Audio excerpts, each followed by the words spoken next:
Assalamu alaikum students, welcome you all in biology class. As you know students, we have started our chapter number 2, solving a biological problem. Students, in our previous class we have read about the introduction of this chapter and we also read about the biological method. ठीक है, what is a biological method आपके पास क्या होता है, ये हमने पढ़ा था कि biological method important, biological method का क्या इंपॉर्टेंट रोल है.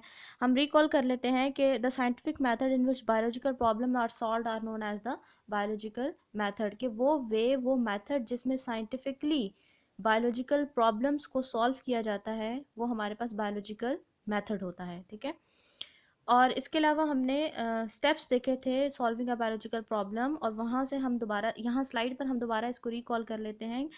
We have read about the 7 steps that are the steps of solving any biological problem. First आपके पास क्या है, recognition of the biological problem.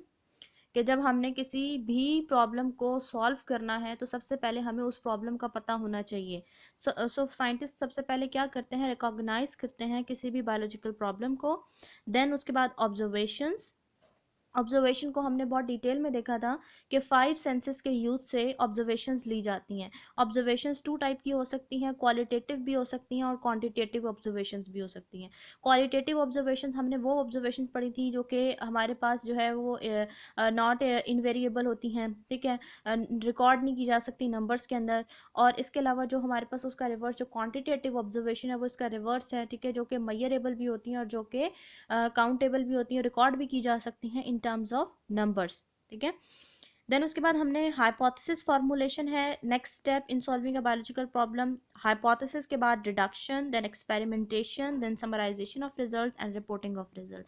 These are the 7 steps that every biologist will follow to solve any biological problem. ठीक है, किसी भी biological problem को solve करने के लिए कोई भी बायोलॉजिस्ट जो है वो क्या करेगा, इन स्टेप्स को फॉलो करेगा. अच्छा स्टूडेंट्स, हमने first recognition of biological problem हमने पढ़ लिया था और हमने डिटेल में ऑब्जर्वेशंस को भी देख लिया था. ठीक है, अब आपने जो नेक्स्ट टॉपिक जो आज हमने पढ़ना है, जो हमने आज स्टार्ट करना है, that is the formulation of hypothesis. ठीक है, that is present on book page number 22. So open your book page number 22. और फॉर्मुलेशन ऑफ हाइपोथेसिस में स्टूडेंट सबसे पहले देखें, फॉर्मुलेशन किसे कहते हैं, to make something, to make anything. ठीक है, कुछ बनाना, कोई भी चीज़ बनाना, फॉर्मुलेट करना. ठीक है, ऑफ हाइपोथेसिस, यानी इस स्टेप में बायोलॉजिस्ट क्या करेंगे, फॉर्मुलेट करेंगे हाइपोथेसिस को. अब ये हाइपोथेसिस हमारे पास क्या होती है, आप एक ऐसे हाइपोथेसिस एक तखय्युर को कहते होते हैं. अब इसका मीनिंग मैं आपको ऐसे बता सकती हूँ स्टूडेंट, जैसे ख्याली कोई चीज़ जो ख्याल में है. ठीक है, जो जैसे हम कहते हैं हमारा ये ख्याल है, तो वो जो ख्याल है, ठीक है, वो जो जर्नल चीज़ है, वो जो स्टेटमेंट है, वो हमारे पास एक हाइपोथेसिस होती है. तो ऑब्जर्वेशन से हाइपोथेसिस ली जाती हैं. ठीक है, आप अपनी बुक में देखें, आपकी बुक में स्टेटमेंट्स लिखी हुई है, observations do not become scientific observations until they are organized and related to a question. Biologist organized his or her and others' observation into data form and construct a statement that may prove to be the answer of the biological problem under study. ठीक है, यानी हमने देखा recognise हो गया biological problem का पता चल गया कि ये बायोलॉजिकल प्रॉब्लम है. देन उसके बाद साइंटिस्ट या बायोलॉजिस्ट क्या करते हैं, ऑब्जर्वेशंस बनाते हैं. अब जो ऑब्जर्वेशंस बना रहे हैं वो कब साइंटिफिक होंगी, जब वो उस प्रॉब्लम से रिलेट करेंगी. ठीक है, जब उस प्रॉब्लम से मुतल्लिक कोई भी ऑब्जर्वेशंस ली जाएंगी तो वो हमारे पास साइंटिफिक ऑब्जर्वेशंस होंगी.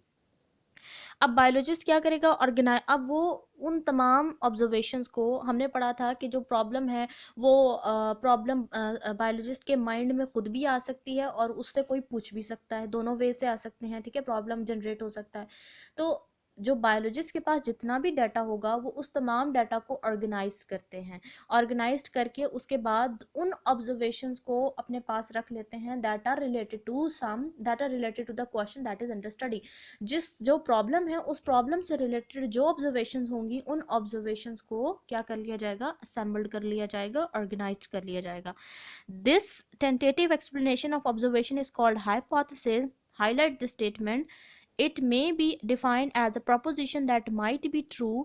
अच्छा, अब ज़रूरी नहीं है कि जो जो हाइपोथेसिस दी जा रही है टेंटेटिव है, टेंटेटिव मीन्स ख्याली है एक. ठीक है, एक जर्नल जो चेंजेबल है, जिसको चेंज किया जा सकता है. तो ये जो टेंटेटिव स्टेटमेंट है बच्चों, ये टेंटेटिव स्टेटमेंट से क्या होगा कि ये एक प्रोपोजिशन है दैट माइट बी ट्रू, जो सही भी साबित हो सकती है लेकिन नॉट 100%। ये बात याद रखें स्टूडेंट कि जो चीज़ अभी टेंटेटिव स्टेट में है, जो अभी सिर्फ ख्याल में है, जिसकी जो सिर्फ हाइपोथेसिस है, वो हाइपोथेसिस 100% ट्रू नहीं हो सकती। माइट भी ट्रू हो सकता है कि आगे जाके सही साबित हो जाए, लेकिन हम अभी उसको 100% ट्रू नहीं कह सकते। क्यों? क्योंकि अभी एक्सपेरिमेंट्स रहते हैं, अभी हमने कोई एक्सपेरिमेंट नहीं किए हैं या बायोलॉजिस्ट ने कोई एक्सपेरिमेंट नहीं किया होता उस टाइम तक, इसलिए वो उसको 100% ट्रू नहीं कह सकते। वो गलत साबित भी हो सकती है, वो गलत, उसको कोई गलत साबित कर भी सकता है, और वो इट माइट बी ट्रू। ठीक है। अच्छा, अब जो आपने इसकी डेफिनेशन लिखनी है बच्चों, आपको स्लाइड पर डेफिनेशन नज़र आ रही है, आपने ये डेफिनेशन अपनी बुक पर राइट कर लेनी है साइड पर। ठीक है। In most of cases, one or more suitable propositions are made on the basis of observation. These propositions are called as hypothesis. This is the perfect definition of the hypothesis. Hypothesis की exact definition है, ये आपने यही याद करनी है कि most of the cases में एक या एक से ज़्यादा statements बना ली जाती हैं, एक से ज़्यादा propositions बना ले जाते हैं। ठीक है। और वो proposition किस बेस पे बनाए जाते हैं? On the basis of observation। ठीक है। ऑब्जर्वेशन की बेस पे बनाए जाते हैं, यानी जो भी चीज़ ऑब्जर्व की होती है साइंटिस्ट ने, उस ऑब्जर्वेशन की बेस पर जो भी स्टेटमेंट्स बनाई जाएंगी, जो भी हमारे पास टेंटेटिव स्टेटमेंट्स आएंगी, उनको हम क्या, जो भी प्रोपोजिशंस बनाए जाएंगे, हम उनको क्या कह देंगे? हम उसको हाइपोथेसिस कहेंगे। एग्जांपल्स देख लें इसकी। अच्छा, एग्जाम्पल आपको बच्चों कहाँ पे मिलेगी? आपको अपनी बुक पर पेज नंबर 22 पर साइड ब्लॉक लिखा हुआ नज़र आ रहा है, वो बाद में रीड भी करूँगी आपके लिए, उसमें आपको ये एग्जाम्पल यहाँ पर मिल जाएगी कि all plant cells have a nucleus. ये एक जनरल स्टेटमेंट है। जनरल स्टेटमेंट क्या है कि सारे प्लांट्स में क्या है, जितने भी प्लांट सेल हैं उनमें न्यूक्लियस है। All plant cells have a nucleus, सारे प्लांट सेल्स में क्या होता है? न्यूक्लियस होता है। एक और जो यहाँ पर आपको हाइपोथेसिस की एग्जांपल नजर आ रही है, Plasmodium is the cause of malaria. ये हम प्रॉब्लम इंशाल्लाह अपने नेक्स्ट वीडियो लेसन्स में पढ़ेंगे जाके आगे कि प्लाज्मोडियम क्या है। भाई ये एक जनरल स्टेटमेंट साइंटिस्ट ने दी, बायोलॉजिस्ट ने दी। देखें, एक टाइम में मलेरिया एक बहुत बड़ी एक डिजीज़ थी जिससे बहुत सारे लोग जो हैं वो क्या हो गए थे, मर गए थे। ठीक है। और डेथ रेट बहुत हाई हो गया था इस डिजीज़ की वजह से। तो उस टाइम पर जब इसको सॉल्व, ये एक प्रॉब्लम बन चुकी थी, तो इस प्रॉब्लम को सॉल्व करने के लिए जब इसके ऊपर ऑब्जर्वेशंस की गई, रिसर्चेस की गई, देन उस टाइम पर जो हाइपोथेसिस प्रेजेंट की गई थी इसके कॉज को लेके कि ये किस वजह से कॉज हो रही है, तो वो एक जनरल स्टेटमेंट दी गई थी कि Plasmodium is the cause of malaria, कि प्लाज्मोडियम मलेरिया का कॉज है। लेकिन ये उस टाइम पर अभी तक जो है वो उस टाइम तक क्या हुआ था, इसको सही साबित नहीं हुआ था जब तक कि एक्सपेरिमेंट्स नहीं किए। वो बाद में साइंटिस्ट ने एक्सपेरिमेंट्स किए और फिर बताया कि हाँ जी वाकई Plasmodium is the cause of malaria. ठीक है। तो यहाँ पर 2 स्टेटमेंट्स आपको नजर आ रही हैं, that are the examples of hypothesis.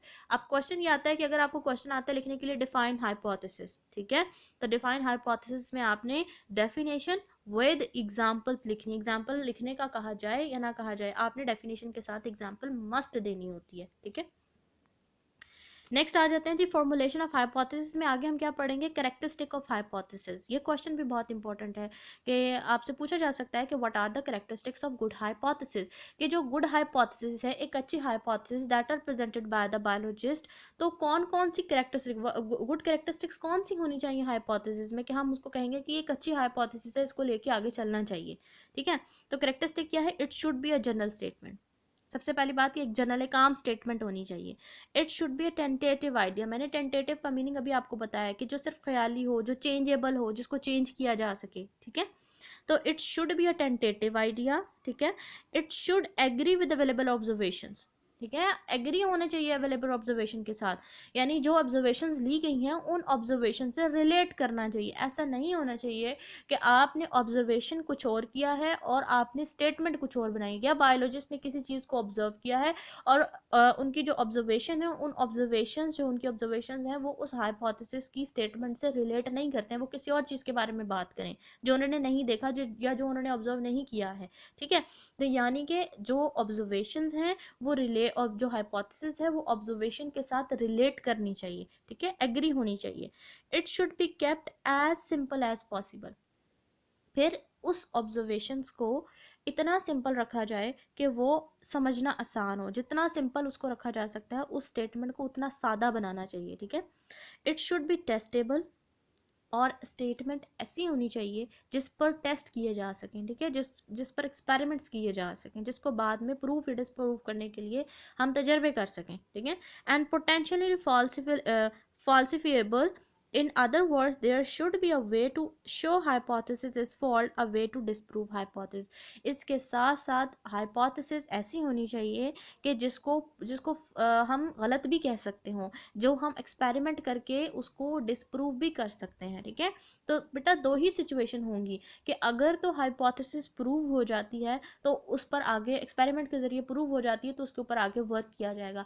Otherwise दूसरा केस क्या होगा कि अगर हमारी हाइपोथेसिस या बायोलॉजिस्ट जो को हाइपोथेसिस देते हैं उनकी हाइपोथेसिस क्या हो जाती है, फॉल्सिफिलेबल हो जाती है, गलत साबित हो जाती है, ठीक है, उसको रिजेक्ट कर दिया जाता है, तो वो फिर दोबारा से उन ऑब्जर्वेशंस को देखेगा और फिर दोबारा से क्या करेगा, एक नई स्टेटमेंट बनाएगा, ठीक है। तो ये सारी कैरेक्टरिस्टिक्स एक गुड हाइपोथेसिस के अंदर होनी चाहिए। रिकॉल कर लेते हैं कि जनरल स्टेटमेंट होनी चाहिए, टेंटेटिव आइडिया होना चाहिए, ऑब्जर्वेशन के साथ लिंक्ड होना चाहिए, सिंपल होनी चाहिए, जितनी सिंपल होगी उतना ही ज़्यादा क्या होगा, उसको समझना आसान हो जाएगा, ठीक है, उसके ऊपर वर्क करना आसान हो जाएगा। नेक्स्ट क्या होगा, टेस्टेबल होनी चाहिए और फॉल्सिबल भी होनी चाहिए, यानी उसको गलत भी साबित किया जा सके, उसका वे होना चाहिए कि उसको डिसप्रूव किया जा सके। अच्छा, फिर उसके बाद बेटा आप लोगों की बुक में इसी टॉपिक के लास्ट में एक लास्ट स्टेटमेंट लिखी हुई है, इसी टॉपिक का लास्ट जो सेंटेंस है उसको देखें। Biologist use reasoning to formulate hypothesis. इस स्टेटमेंट को हाईलाइट कर लें अपनी बुक के ऊपर, इससे रिलेटेड एक एमसीक्यू भी आएगा आपकी एक्सरसाइज में, ठीक है, कि बायोलॉजिस्ट क्या यूज करते हैं, रीजनिंग यूज करते हैं, ठीक है। रीजनिंग का मतलब यह है कि जो भी चीज़ हम ऑब्जर्व करते हैं, जो भी चीज़ ऑब्जर्वेशन में आती है, उस ऑब्जर्वेशन की बेस के ऊपर हम उस ऑब्जर्वेशन में से रीजनिंग लेते हैं, ठीक है, और उस रीजनिंग के बेस पे हम क्या कर लेते हैं, हाइपोथेसिस को बना लेते हैं। और बायोलॉजिस्ट इसी वे में रीजनिंग को यूज करके क्या करते हैं, फॉर्मुलेट करते हैं हाइपोथेसिस को। Next number 4 step in solving a biological problem is the deduction, ठीक है। रिडक्शन का मीनिंग आपको पता होगा स्टूडेंट, रिडक्शन का मतलब क्या होता है, रिड्यूस करना, ठीक है। डिडक्शन भी यही होगा कि डिडक्शन के केस में हम सारी हाइपोथेसिस को लेके आगे नहीं चलेंगे, ठीक है। जो सूटेबल मोस्ट अप्रोप्रिएट जो हमारे पास हाइपोथेसिस होती हैं, जिनमें कोई लॉजिक होती है, उनको लेके आगे चला जाता है, ठीक है। तो डिडक्शन में देखें लिखा हुआ आपके पास, in the next step biologist draw deductions from hypothesis. Biologist क्या करते हैं, जो हाइपोथेसिस उन्होंने बनाई होती हैं उन हाइपोथेसिस से क्या करते हैं, डिडक्शन करते हैं, ठीक है। Deductions are the logical consequences of hypothesis, you can highlight this statement, ठीक है, कि डिडक्शन क्या होते हैं, लॉजिकल कॉन्सिक्वेंसेज होते हैं। फॉर दिस कॉन्सिक्वेंसेज को हम कंक्लूजन्स भी कह सकते हैं, लॉजिकल कंक्लूजन्स, ठीक है। For this purpose hypothesis taken as true and expected result deduction are drawn from it. मतलब ये कि हमने पहले ही कहा कि हाइपोथेसिस हमारे पास एक टेंटेटिव आइडिया है, एक ख्याल है, ठीक है, एक ख्याली स्टेटमेंट है जो सिर्फ बायोलॉजिस्ट को लगता है कि ऐसा है, ठीक है। उसका कोई हमारे पास एक्सपेरिमेंटली कोई प्रूव नहीं होता, एक्सपेरिमेंट्स हम बाद में करते हैं, तो वो जितनी भी हमारे पास हाइपोथेसिस फॉर्मुलेट हुई हुई होती हैं उन हाइपोथेसिस से हम लॉजिक निकालते हैं, और जो जैसे हम कहते हैं ना, अगर ऐसा है तो अच्छा ऐसा होगा, ये हमारा ख्याल होता है ना। तो फिर इसी तरह बायोलॉजिस्ट क्या करते हैं, अपने वर्क में जो वो वर्क कर रहे हैं, जिस प्रॉब्लम को वो सॉल्व कर रहे हैं, जो हाइपोथेसिस उन्होंने बनाई है, उस हाइपोथेसिस में से वो क्या कर लेते हैं, लॉजिक को निकालते हैं, ठीक है, लॉजिकल स्टेटमेंट्स बनाते हैं उनमें से, ठीक है। तो इसकी एग्जैक्ट डेफिनेशन बच्चों आपको यहाँ स्लाइड पर नज़र आ रही है, आप इस डेफिनेशन को मार्क कर लें, या अपनी बुक के ऊपर इसको नोट डाउन कर लें, ठीक है, बुक के ऊपर नोट डाउन करें, जहाँ पर आपको लिखा हुआ है ना टॉपिक, उसके साथ ही आप इसे पेंसिल से पेन से नोट डाउन करें कि the logical conclusions drawn from hypothesis is called deduction, this involves if then logic.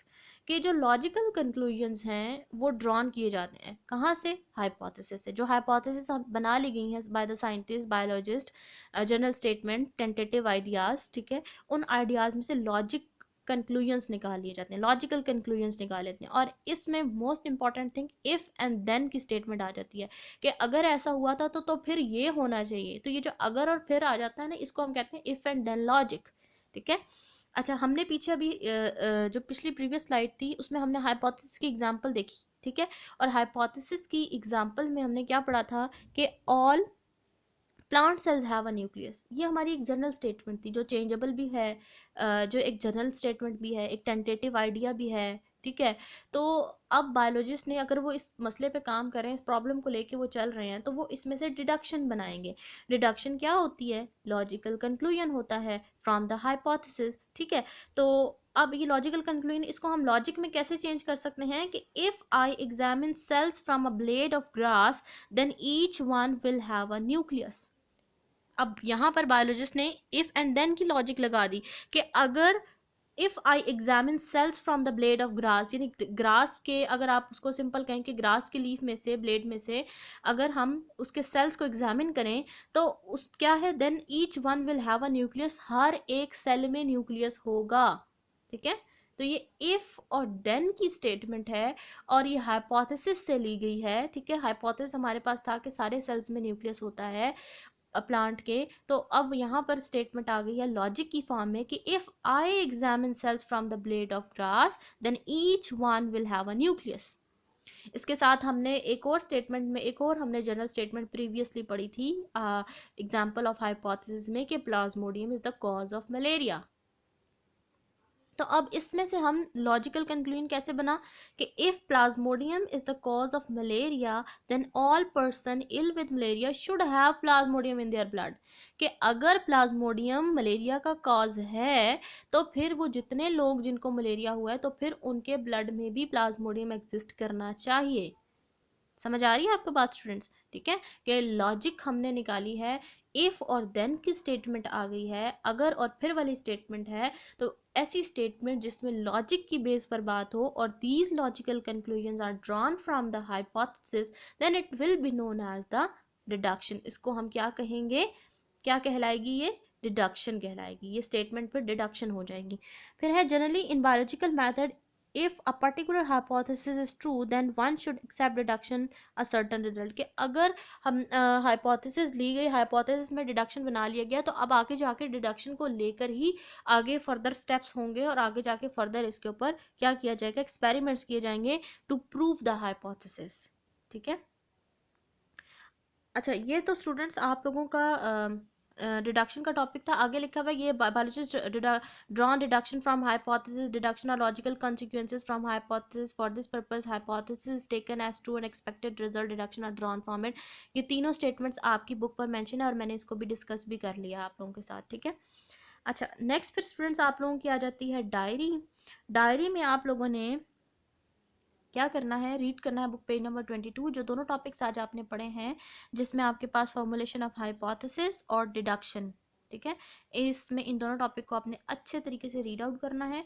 जो डेफिनेशंस और जो एग्जाम्पल आपको बताई हैं वो आपने अपनी बुक पर ही नोट डाउन करनी है। एग्जाम्पल आपको बुक पर ही मिल जाएंगी लिखी हुई, वो आपने अंडरलाइन कर लेनी है।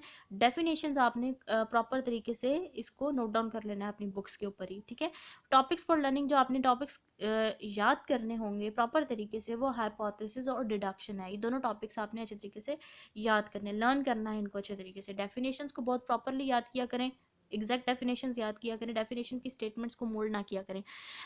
लेकिन जो आपके पास थ्योरी होती है, ठीक है, जो एक्सप्लेनेशन है उसको आप अपनी वर्ड्स में लिख सकते हैं, लेकिन जो डेफिनेशन है या जो एग्जाम्पल्स हैं उनको आप एज इट इज़ याद किया करें, ठीक है। So take care of yourself students. अल्लाह हाफिज़।